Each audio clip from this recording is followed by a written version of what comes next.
Welcome, students. So, for the next part, in the 15th century, Antwerp, a master blacksmith called Quentin Mesches fell in love with a painter's daughter. The father would not accept his son in law such a profession.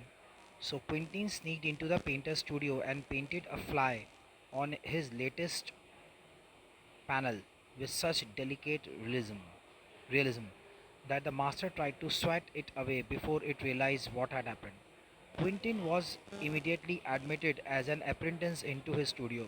He married his beloved and went on to become one of the most famous painters of his age. These two stories illustrate what each form of art is trying to achieve: perfect illusionist likeness in Europe, the essence of inner life and spirit in Asia. So in 15th century there was a master blacksmith whose name was Antwerp, and he was called as he called Quentin Mesches fell in love with a painter's daughter. So there was a Antwerp. He's a master blacksmith.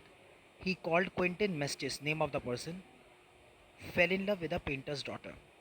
So Antwerp fell in love with a painter's daughter, and he does not know how to make art. He and his father and daughter's father, he was he was completely dedicated for a person who knows painting.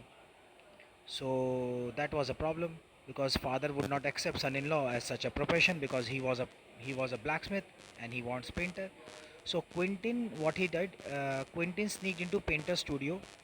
He entered into a painter studio and he painted a fly on his latest panel with such a delicate realism in a very delicate, with soft and with the reality that the master tried to swat it away. That means he could not able to understood what actually happened, but it was really real.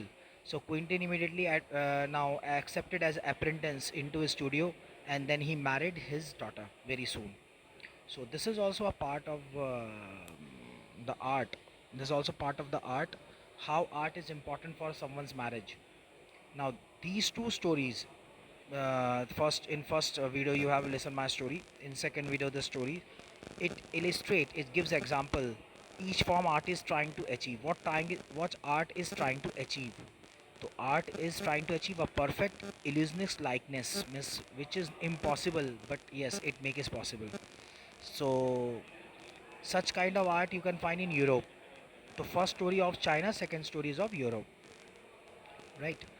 So 15th century Antwerp एक master blacksmith था।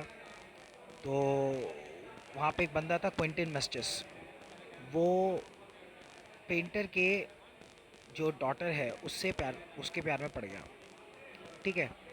अब जो father थे वो अब अपने मैंने कि दामाद को ऐसे देखना नहीं चाहते थे कि वो जो ब्लैक स्मिथ हो वो भी पेंटर है तो वही पेंटर होना चाहिए।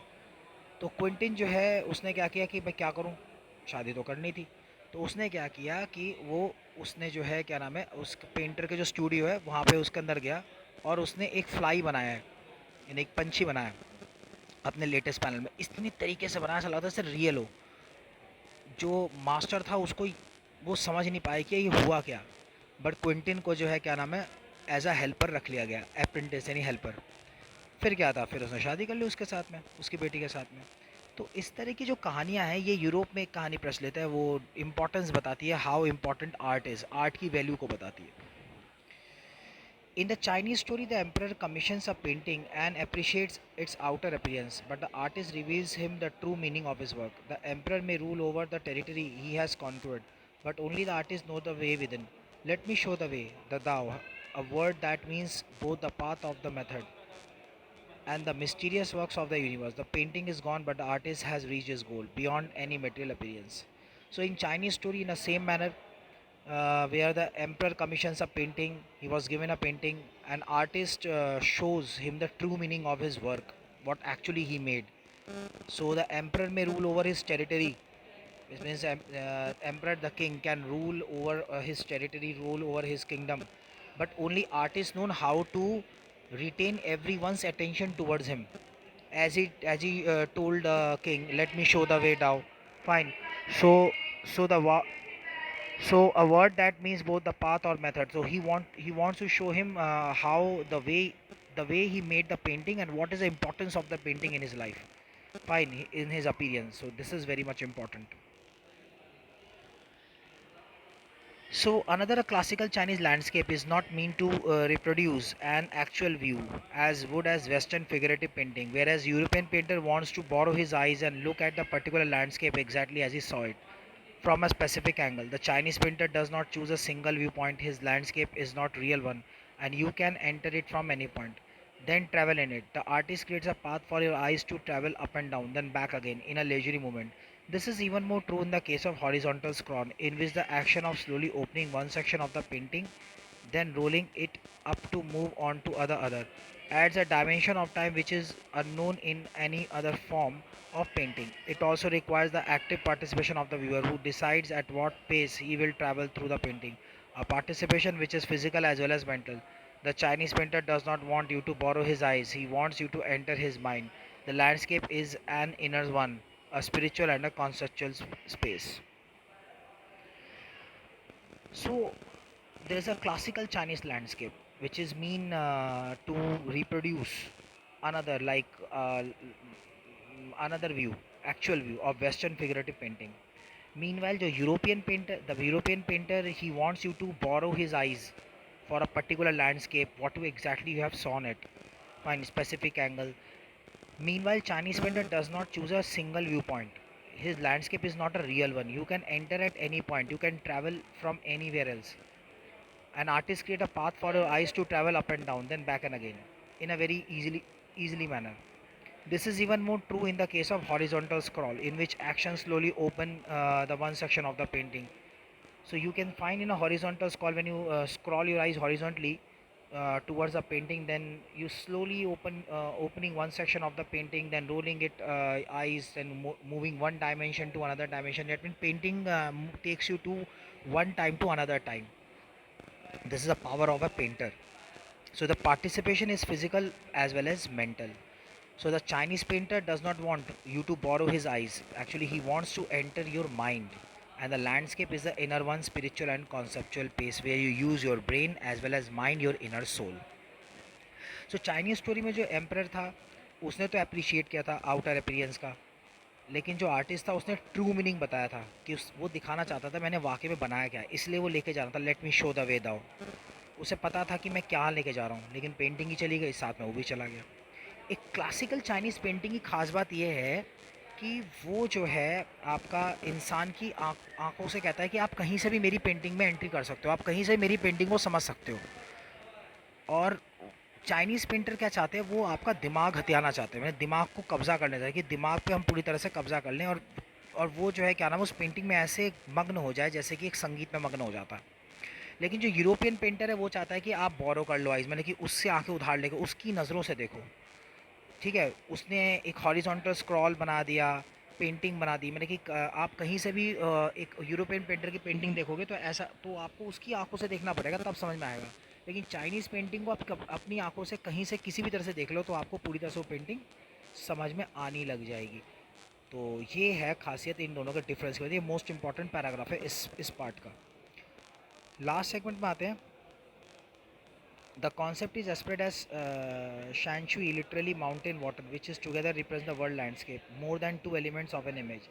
These represent two complementary poles reflecting the diverse view of the universe. The mountain is yang, reaching vertically towards heaven, stable, warm, and dry in the sun, while the water is yin, horizontal, resting on the earth, fluid, moist, and cool. The interaction of yin, the respective feminine aspect of universal energy, and its counterpart yang, active and masculine, is of course a fundamental notion of Taoism. What is often overlooked is an essential third element, the middle void where their interaction takes place. This can be compared with the yogic practice of pranayama. Breathe in, retain, breathe out. The suspension of breath is a void where meditation occurs. The middle void is essential, nothing can happen without it. Hence, the importance of white, unpainted space in Chinese landscape. This is also where man finds a fundamental role in that space between heaven and earth. He becomes the conduct of communication between both poles of the universe. His presence is essential, even if it is only suggested, far from being lost or oppressed by the lofty peaks.